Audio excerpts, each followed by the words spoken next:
রাজধানীর ফার্মগেটের ইন্দিরা রোডে বিস্ফোরণে প্রায় 200 ফুট রাস্তা দেবে গেছে। সুয়ারেজের লাইন থেকে নাকি গ্যাস সরবরাহের লিকেজের কারণে বিস্ফোরণ ঘটেছে তা খতিয়ে দেখছে তিতাস গ্যাস কর্তৃপক্ষ।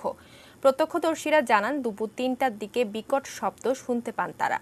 বিস্ফোরণের প্রচণ্ডতায় রাস্তার ম্যানহোলের ঢাকনাগুলো উড়ে যায় এবং 2 মিনিট ধরে ধোঁয়া বের হওয়ার পর রাস্তার কিছু অংশ দেবে যায়।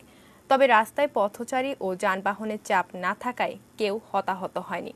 খবর পেয়ে ফায়ার সার্ভিস ও তিতাস গ্যাস কর্তৃপক্ষের কর্মীরা দ্রুত ঘটনাস্থলে পৌঁছায়। এলাকার বিদ্যুৎ সরবরাহ বন্ধ করে কারণ অনুসন্ধান শুরু করেছে তারা। সকালবেলাও আমি আসছি, তখনও গন্ধটা একটু আবার বেশি পাইছি আমি। তারপরে মনে করেন আজকে পৌনে 3টা বাজে এই বাসটা হয়ে গেছে। আমি এবার দাঁড়ায় রইলাম, দাঁড়ায় থাকলে দেখলাম যে রাস্তাটা মানে যখন ফুলে উপরে উঠতেছে, মানে হঠাৎ করে মানে আওয়াজ হয়ে গেছে, বিশাল আওয়াজ হয়ে গেছে। তখন দৌড়ে আসছে, এসে দেখি যে কিছু লোকজন আর কি খাড়াই রয়েছে, তখন ধোঁয়া উঠতেছে, ধোঁয়া। পরে এখানে দেখলাম অনেকে ভিডিও করছে, ইএমআই করছে, করে পরে ফোন দেওয়া হয়েছে, ফায়ার ব্রিগেডের গাড়ি এসে। আমরা এর আগে অভিযোগ করছিলাম আমাদের 27 নম্বর রোডে অনেক লাইনে লিকেজ। তিতাস গ্যাসকে আমরা কমপ্লেন জানাই দিছি। এটা হলো তারিখ হলো আপনার 13 অক্টোবর।